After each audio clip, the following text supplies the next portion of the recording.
I'm miserable, and I'll explain why in a moment. I'll tell it to you like this. My whole life, I have struggled with my body image. I've had a love for food and an affair with the fantasy of being skinny since elementary. I remember the first time I decided that I did not like how my body looked.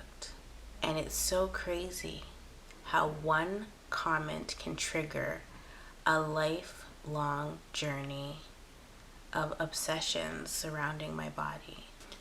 I was 13. I was eating Wendy's for lunch every single day.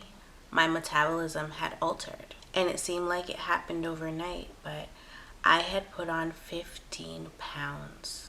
My mom had looked at me one night and said, "You're putting on weight." And boom, there it was. That was the moment I began obsessing. She never said it to be malicious. She never said it to be hurtful. But those are the worst 4 words you could hear next to "we need to talk" and "the ice cream machine is broken." That's 6 words, but you get the point. I started looking at my body differently. I was always so skinny.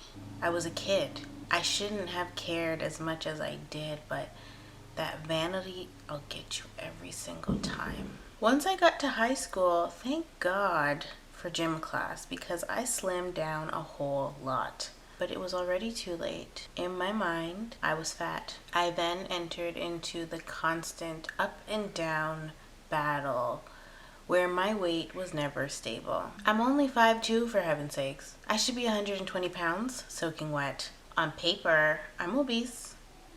In my mind, I'm morbidly obese. But in reality, I'm average. Did I just call myself basic? It's taken over half of my life to get to this point where I'm in charge, where I run the show, where I call the shots. For so long, I've been so mean to myself for no reason.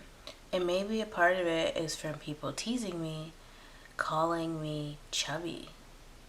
Because Lord knows, my face is as round as a bowling ball no matter how skinny or fat I get. I adopted the ways of my bullies and started bullying myself. And I actually started to believe the things that I was telling myself. And sometimes we can be our own worst enemy. Do you know what it's like to have body dysmorphia, a binge eating disorder, and then topping it off by having 3 children back to back? After my first 2, I was okay. I mean, I was no skinny Winnie, but I was okay. But this 3rd baby, oh, she took a toll on my body. Not so much her, but life's natural stressors after having a baby. It's funny because when I'm pregnant, I love being pregnant. I love the way my body looks when I'm pregnant. I think a part of it is because I feel like I have a reason to look this way. Once the baby comes out, all that disappears. Once I gave birth, I started seeing my body in that horrible light again where I hated it. I mean, my stomach has never been washboard abs, but it's also never been like this.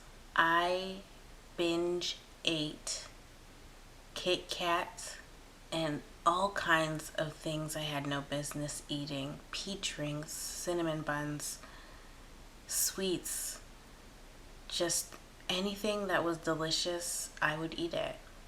For the first 3 months postpartum, I was not in charge. I was on a non-stop food marathon. I had 0 discipline, especially when it came to those big bags of Kit Kat. I could not stop myself. I would blow through the big bag of Kit Kat Mini in like 2 days flat, and I would always have one on standby. When I realized it was a problem, I decided to cut myself off cold turkey. I would say, I'm not buying this anymore. Out of sight, out of mind. But after a day or so, I would feel myself and hear myself being increasingly snappy, impatient, and my fuse had been extremely short. I know it sounds silly, but I had become addicted to Kit Kat, the chocolate. And before I finally decided to take the control back, I had relapsed so many times. Just one more bag, just one more bag. Being in lockdown since 2020 has been no help, but I got to that place where I knew I needed to make a serious change. And not just a change to be where I wanted to be physically, but also to be where I wanted to be mentally. There is a reprogramming that has to happen in our minds. And for me, I can only lean on God to give me the strength to get me through each day. I've said all this, but I have not shared why I am miserable. No meat, no dairy, no carbs, no choice foods. I'm eating extremely clean. So yes, I'm miserable, but I'm not miserable in the sense where I'm angry or grumpy or lashing out. I'm miserable because I have to be so disciplined every single day. It's a choice I have to make for myself.